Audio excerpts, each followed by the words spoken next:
What's up, airplane collectors? Welcome to a model airplane review. It's your host Ray. In today's video, I'll be reviewing the Gemini Jet's 1-400 scale Breeze Airways Embraer 195. In this video, I will review the model, and at the end of the video, I'll give my personal opinion about what I think of the model and whether or not I recommend it to other collectors. So, let's get this started. The box is a standard issue Gemini Jet's 1-400 scale narrow body box at 15 centimeters lengthwise and height-wise, and 4.5 centimeters wide.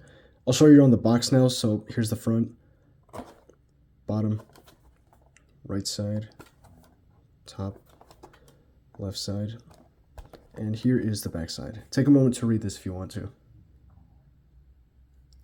This box features a flap which will allow you to see the model inside the box.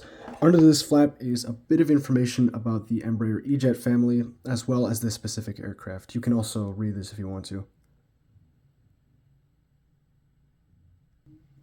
Here's the model itself. It arrives assembled, painted, and ready to display. I'll give you a quick 360 of the model before I begin my review. The fuselage length for this model is 10 centimeters, wingspan is 7 centimeters, and it is 2.6 centimeters tall. Pretty small and accurate to 1-400 scale. This model is made primarily out of die-cast metal with some plastic elements to it. Starting up the review with the fuselage, the nose profile looks pretty good on this model. I can't really complain much about it, so looks good. It might be a hair bit pointy here, but overall the nose profile looks pretty decent. Printed detail up here looks pretty extensive, although it is harder to see some of the darker grays up against this faded blue, if you will. But there is definitely printed detail there, it's just harder to see. So I'll move down the fuselage. Here you can see the Breeze logo, that looks pretty good. There's plenty of detail on this model, and overall paint application seems to be pretty good. Printed detail application is also good. Just there is one little issue here. There appears to be a stain of some sort and a bit of texturing on the Breeze logo here, but aside from that, there's really not that much to complain about. Moving up to the vertical stabilizer, this looks pretty good as well. I can't really complain much about it. Okay, I do see some glitter in the blue paint. I'm not exactly sure how accurate that is. I don't think there's supposed to be glitter in there, but I don't know, make your own assumptions about that. But detail on the vertical stabilizer seems to be pretty good, and this appears to be a stain, but it is actually not a stain. This is printed detail, so it is very nicely detailed as well. Now I'll move through the right side of the aircraft. Right side of the aircraft is pretty much identical to the left side, with the exception of a few differences in printed detail, but overall the right side is pretty much the same as the left side. Quality's been pretty good so far with the fuselage. Moving on to the wings are very nicely detailed. There is lots of painted, printed, and molded detail on there. You can see the control surfaces are clearly outlined and defined here on the rear section, so that looks really good. Same with the leading edge. You can also see that the leading edge slats are painted a silver metallic. That looks pretty good as well. Printed detail doesn't seem to have any issues up here on the left wing. Right wing is pretty much the same, but here it is. The underside of the wings, there really isn't that much detail down there. Well, there isn't any printed detail, but overall molded detail and painted detail seems to be pretty good down here as well. Earlier while I was looking at the model, I did notice that there was a bit of blue paint that managed to splotch on the wing here. While it's a small amount, it is a paint splotch, so just be wary that paint application might not be perfect, but overall it's been pretty solid. And moving on to the winglets aren't exactly great. The shape could definitely be a little bit improved because I think these are a little too thick or wide in terms of their shape, but again, these are pretty small, so I do have to give a little bit of leeway to Gemini Jets.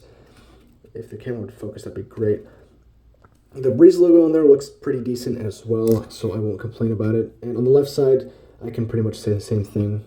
So the winglets are not great, but they're not terrible either.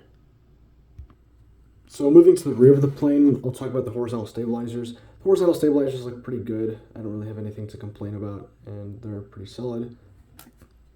On the underside here, same story. There's not a crazy amount of detail, but it's pretty good. There's really not that much that Gemini can put here anyway.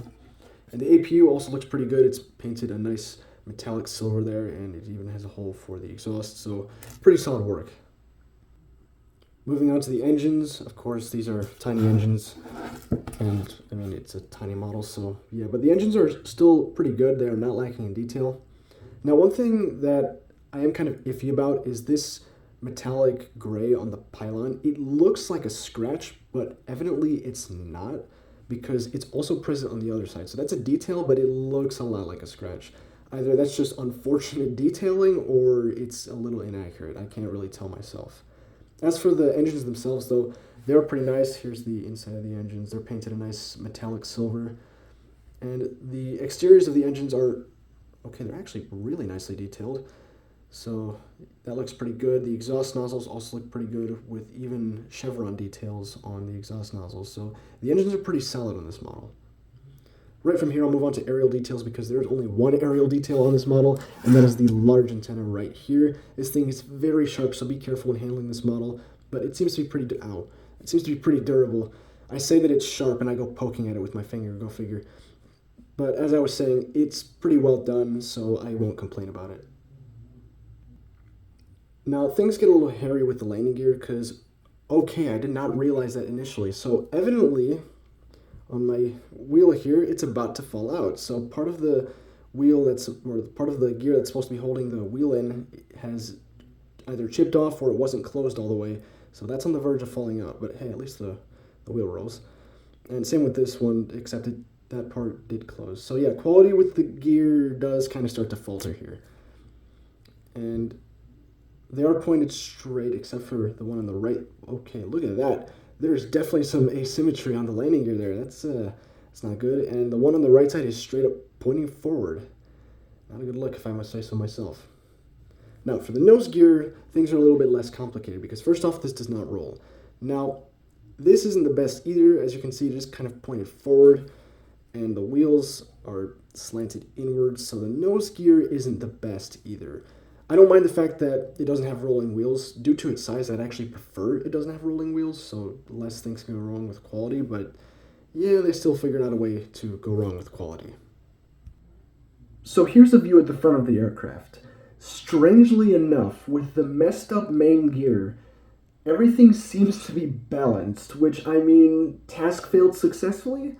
That's in terms of the aircraft positioning, but cockpit windows are definitely misaligned a little bit. You can see a bit of a tilt there. The nose gear, you don't really need an explanation to see why that's messed up. You can see the wheels don't really touch that well, and like I said, they're slanted inwards, so that's definitely suboptimal. Wing flex on the main wings is definitely a little bit high as well. It's not as bad as it has been on previous releases with the Embraer E-Jet family from Gemini jets, but it's still questionable. And those horizontal stabilizers are also a bit high as well, and it looks like the vertical stabilizer is slightly slanted as well, so yeah, assembly quality didn't go too well. And that's the end of my review. Time for my personal opinion and recommendation. So this model, it's a small one, of course, and being a 2022 release, it's definitely at risk for quality control issues, and mine was no exception to that. It had small imperfections, and for the most part, it performed pretty well in the details department. Just once we started talking about assembly, that's where things kind of fell off. So I do recommend this model because, one, it's the only one out there. Unfortunately, we don't really have an option or much choice in terms of selection for regional jets, if you consider this a regional jet, but smaller airliners, you get the point. But the only thing I can say is that quality control is a little bit questionable with this model in terms of assembly, so just be wary and be conscious of the fact that you might get an issue with your model if you choose to get it. Well, that's all I've got for you guys today. Thank you so much for watching. Stay tuned for more model airplane content. Like, comment, and subscribe. Happy building, happy collecting. Take care of yourselves. See you next time.